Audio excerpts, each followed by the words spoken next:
ఓం నమ శివాయ, శ్రీమాత్రే నమః. మిత్రులకి, శ్రేయోభిలాషులకి, అలాగే నన్ను ఎంతగా ఆదరిస్తున్న యూట్యూబ్ ప్రేక్షకులందరికీ కూడా పేరు పేరు ధన్యవాదాలు. మిత్రులారా, మీ అందరికీ కూడా ఆ పరాదేవత ఎల్లవెల్లలా మీతో ఉండి మీ మనోవాంఛ నెరవేర్చాలని మనస్ఫూర్తిగా కోరుకుంటున్నాను. చాలామంది మిత్రులు, అక్క చెల్లెళ్ళు మెయిల్స్లోను, కామెంట్స్లోను, గురువుగారు ఏకాదశి రోజున మేము చేసుకోగలిగేవి ఏదైనా తేలికైన ఉపాయాలు చెప్పండి అని చాలామంది అడగడం జరిగింది. రేపు ఏకాదశి. ఆ శ్రీమన్నారాయణుడు మనందరికీ కూడా మన మనోవాంఛలు నెరవేర్చాలని మనస్ఫూర్తిగా నేను కోరుకుంటున్నాను. ఈ ఉపాయాలు, ఈ 5 ఉపాయాలు చేయటం వల్ల మీకు ధనప్రాప్తి కలుగుతుంది, ధనలాభం కలుగుతుంది, కుటుంబంలో సుఖ సంతోషాలు కలుగుతాయి, వ్యాపార అభివృద్ధి కలుగుతుంది. రాబోయే సంవత్సరం గ్రహస్థితులు ఎలా ఉన్నప్పటికీ కూడా మీరు ఈ పరిహారాలు చేస్తూ ఉంటే ఖచ్చితంగా మీకు అద్భుతమైన మార్పుల్ని చూస్తారు. నేను మీకు ఒక 5 తేలికైన ఏకాదశి రోజు చేసుకోగలిగే ఉపాయాలు చెప్తాను. ఇది ఆడవారైన మగవారైన చేసుకోవచ్చు. ఆ రోజున నియమ నిబంధనలు ముందే చెప్తాను. ఇంటిలో నెలసరి ఉన్నప్పుడు మాత్రం చేయమాకండి. అలాగే మీరు దేవాలయంలో కూడా చేసుకోవచ్చు. అలాగే అంటే ఇంట్లో నెలసరి ఉండి మీరు ఎవరైనా ఇబ్బంది ఉంటే దేవాలయంలో కూడా చేసుకోవచ్చు, ఎలాంటి ఇబ్బంది లేదు. అలాగే ఎవరైనా కుటుంబ సభ్యులు మరణించి ఉండి పెద్ద కర్మ అవ్వకుండా ఉంటే వారు కూడా ఇంటి దగ్గర స్వామివారి దగ్గర దీపం కూడా పెట్టవద్దు. అలాగే ఈ ఉపాయానికి ఏకాదశి తిథి చాలా అద్భుతమైనది. రేపు మన దేవాలయాలకు వెళ్ళి మనం వైకుంఠ ద్వారం ద్వారా స్వామిని చూస్తాము. అంటే మనకి ఉత్తరాయణ కాలం ముందు నుంచి మనం చెప్పుకుంటూ ఉంటాము, శ్రీమన్నారాయణుడు నిద్ర నుంచి లెగుస్తాడు అని. మనం చిన్న చిన్న ఉపాయాలు, చిన్న చిన్న పరిహారాలు చేసినట్లయితే మనకి ఐశ్వర్యము, అష్టైశ్వర్యాలు, భోగభాగ్యాలు కలుగుతాయి, పూర్వకర్మలు తొలగిపోతాయి, పాపాలు అన్నీ తొలుగుతాయి. తెలిసి కానీ తెలియక కానీ మన కర్మల వల్ల, పూర్వపాపాల వల్ల, పూర్వశాపాల వల్ల ఏదైతే సమస్యలు వస్తున్నాయో ఆ సమస్యలన్నీ కూడా పలచబడతాయి.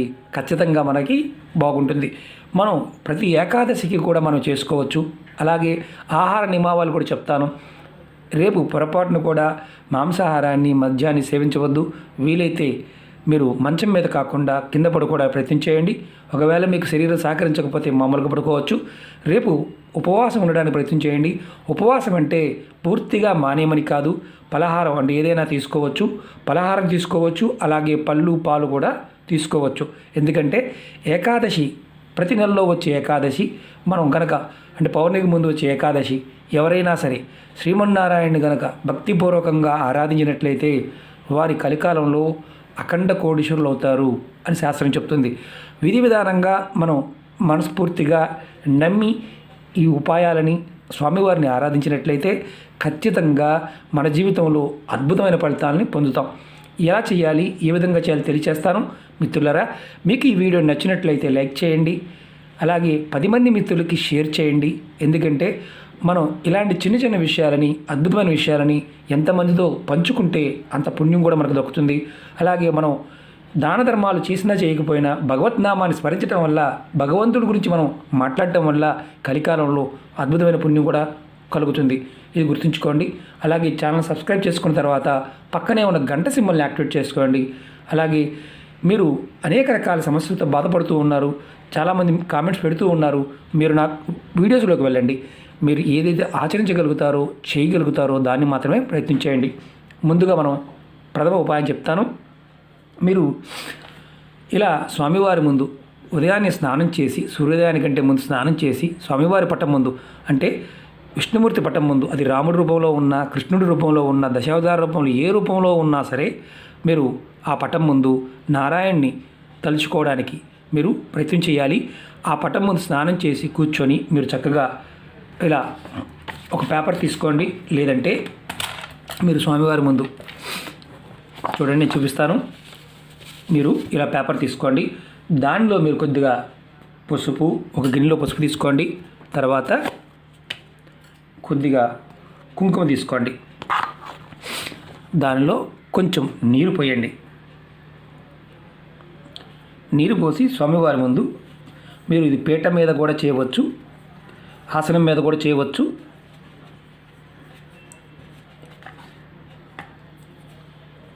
చూడండి, ఇప్పుడు మీరు ఇక్కడ పసుపు కుంకుమతో చేసిన పదార్థం ఉంది కదా, ఇలా మీరు మధ్యలో చుక్క పెట్టండి.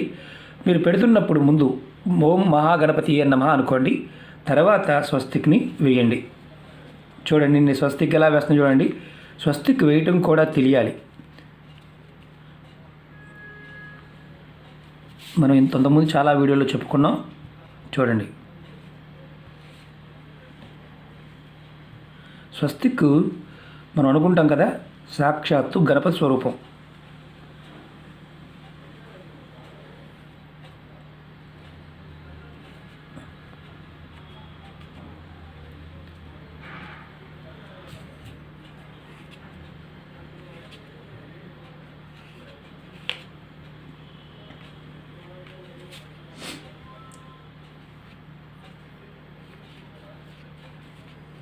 చూడండి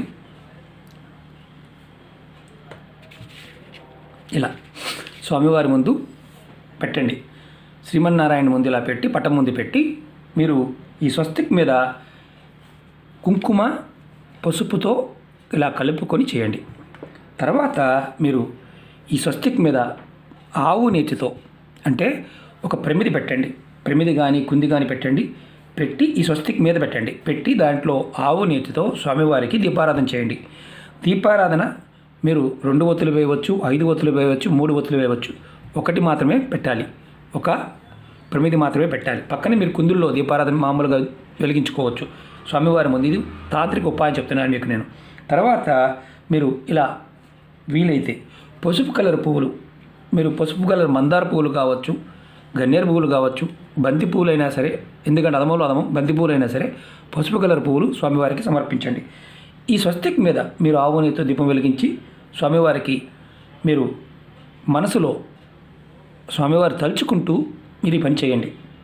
తర్వాత మీరు నారాయణ మంత్రం కానీ, ఓం నమో నారాయణాయ ఈ మంత్రం కానీ, లేదంటే మీరు విష్ణు సహస్రనామాన్ని మీరు వీలైతే చదవడం వస్తే విష్ణు సహస్రనామం చదవండి. అలాగే ఏకాదశి రోజున మీరు భగవద్గీతనైనా సరే ఒక అధ్యాయాన్ని చదవండి. నాకు చదవడం రాదు అనుకుంటే వినడానికైనా ప్రయత్నం చేయండి. ఈరోజు మీరు ఎంతగా శాంతంగా ఉంటారో, జనాల గురించి ఆలోచించకుండా మీరు నామస్మరణతో తరించండి. మీ జీవితం ఈ ఒక్కరోజుతో మారుతుంది. ఆశ్చర్యంగా అనిపించవచ్చు.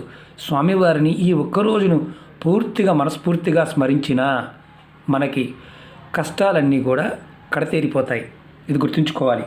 అలాగే మీరు వీలైనంత వరకు బాగా గుర్తుంచుకోండి.